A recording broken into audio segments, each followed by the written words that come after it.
اے اہل ایمان، اگر تمہارے ماں باپ اور بہن بھائی ایمان کے مقابل کفر کو پسند کریں تو ان سے دوستی نہ رکھو، اور جو ان سے دوستی رکھیں گے وہ ظالم ہیں۔ کہہ دو کہ اگر تمہارے باپ اور بیٹے اور بھائی اور بیویاں اور خاندان والے اور مال جو تم کماتے ہو اور تجارت جس میں مندی سے ڈرتے ہو اور مکانات جن کو پسند کرتے ہو اللہ اور اس کے رسول سے اور اللہ کی راہ میں جہاد کرنے سے تمہیں زیادہ عزیز ہوں تو ٹھہرے رہو یہاں تک کہ اللہ اپنا حکم یعنی عذاب بھیجے، اور اللہ نافرمان لوگوں کو ہدایت نہیں دیا کرتا۔ اللہ نے بہت سے موقعوں پر تم کو مدد دی ہے، اور جنگ حنین کے دن جب کہ تم کو اپنی جماعت کی کثرت پر غرہ تھا تو وہ تمہارے کچھ بھی کام نہ آئی، اور زمین باوجود اپنی فراخی کے تم پر تنگ ہو گئی، پھر تم پیٹ پھیر گئے۔ پھر اللہ نے اپنے پیغمبر پر اور مومنوں پر اپنی طرف سے تسکین نازل فرمائی، اور تمہاری مدد کو فرشتوں کے لشکر جو تمہیں نظر نہیں آتے تھے آسمان سے اتارے، اور کافروں کو عذاب دیا، اور کفر کرنے والوں کی یہی سزا ہے۔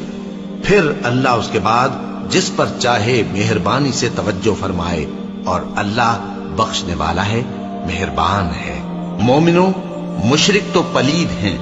تو اس برس کے بعد وہ مسجد حرام یعنی خانہ کعبہ کے پاس نہ جانے پائیں، اور اگر تم کو مفلسی کا خوف ہو تو اللہ چاہے گا تو تم کو اپنے فضل سے غنی کر دے گا، بے شک اللہ سب کچھ جانتا ہے، حکمت والا ہے۔ جو لوگ اہل کتاب میں سے اللہ پر ایمان نہیں لاتے اور نہ روز آخر پر یقین رکھتے ہیں اور نہ ان چیزوں کو حرام سمجھتے ہیں جو اللہ اور اس کے رسول نے حرام کی ہیں، اور نہ دین حق کو قبول کرتے ہیں، ان سے جنگ کرو یہاں تک کہ ذلیل ہو کر اپنے ہاتھ سے جزیہ دینے لگیں۔ اور یہود کہتے ہیں کہ عزیر اللہ کے بیٹے ہیں، اور عیسائی کہتے ہیں کہ مسیح اللہ کے بیٹے ہیں۔ یہ ان کے منہ کی باتیں ہیں، پہلے کافر بھی اسی طرح کی باتیں کہا کرتے تھے، یہ بھی انہی کی ریس کرنے لگے ہیں۔ اللہ ان کو ہلاک کرے، یہ کہاں بہہ کے پھرتے ہیں۔ انہوں نے اپنے علماء اور مشائخ اور مسیح ابن مریم کو اللہ کے سوا معبود بنا لیا، حالانکہ ان کو یہ حکم دیا گیا تھا کہ معبود واحد کے سوا کسی کی عبادت نہ کریں، اس کے سوا کوئی معبود نہیں، اور وہ ان لوگوں کے شریک مقرر کرنے سے پاک ہے۔ یہ چاہتے ہیں کہ اللہ کے نور کو اپنے منہ سے پھونک مار کر بجھا دیں، اور اللہ اپنے نور کو پورا کیے بغیر رہنے کا نہیں، اگرچہ کافروں کو برا ہی لگے۔ وہی تو ہے جس نے اپنے پیغمبر کو ہدایت اور دین حق دے کر بھیجا تاکہ اس دین کو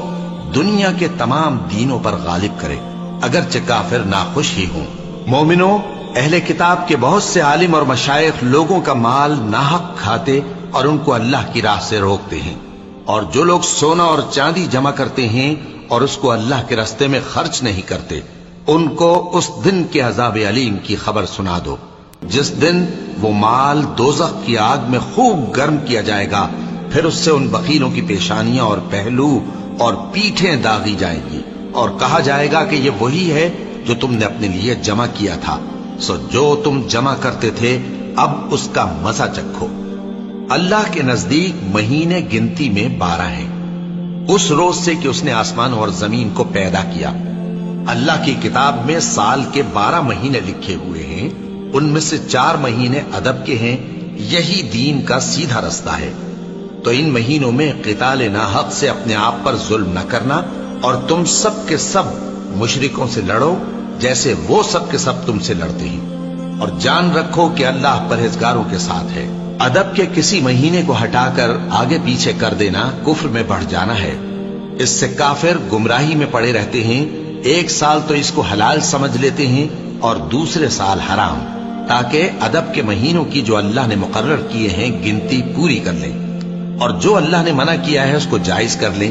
ان کے برے اعمال ان کو بھلے دکھائی دیتے ہیں، اور اللہ کافر لوگوں کو ہدایت نہیں دیا کرتا۔ مومنوں، تمہیں کیا ہوا ہے کہ جب تم سے کہا جاتا ہے کہ اللہ کی راہ میں جہاد کے لیے نکلو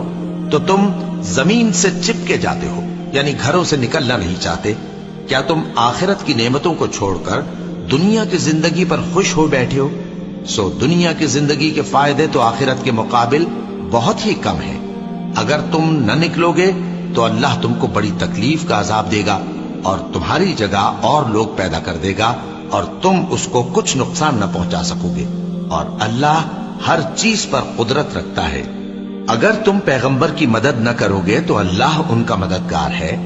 وہ وقت تم کو یاد ہوگا جب ان کو کافروں نے گھر سے نکال دیا۔ اس وقت دو ہی شخص تھے، جن میں ایک ابو بکر رضی اللہ تعالیٰ عنہ تھے، دوسرے ہمارے پیغمبر صلی اللہ علیہ وآلہ وسلم۔ جب وہ دونوں غار ثور میں تھے، اس وقت پیغمبر اپنے رفیق کو تسلی دیتے تھے کہ غم نہ کرو، اللہ ہمارے ساتھ ہے۔